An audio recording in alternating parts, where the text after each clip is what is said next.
So here's how to put 3 hairs on Roblox or wear multiple hairs. First, you want to open your browser and then navigate to roblox.com and make sure you're signed in. Now you want to open another tab and look for BT Roblox, and then click on the first link, which should take you to Chrome Web Store, and then click on install or add extension to add it to your browser.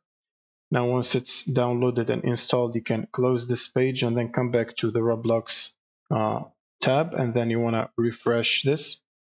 Now you want to go to the avatar section and then go to head and body tab, and then under this you want to select the hair tab. Now you want to use the mouse left click to select all the hairs, the multiple hairs that you want to wear. So you want to select all of them like that. Now in the 3D view, you can see the avatar is wearing multiple hairs. And that's pretty much it. Thank you guys for watching, and subscribe.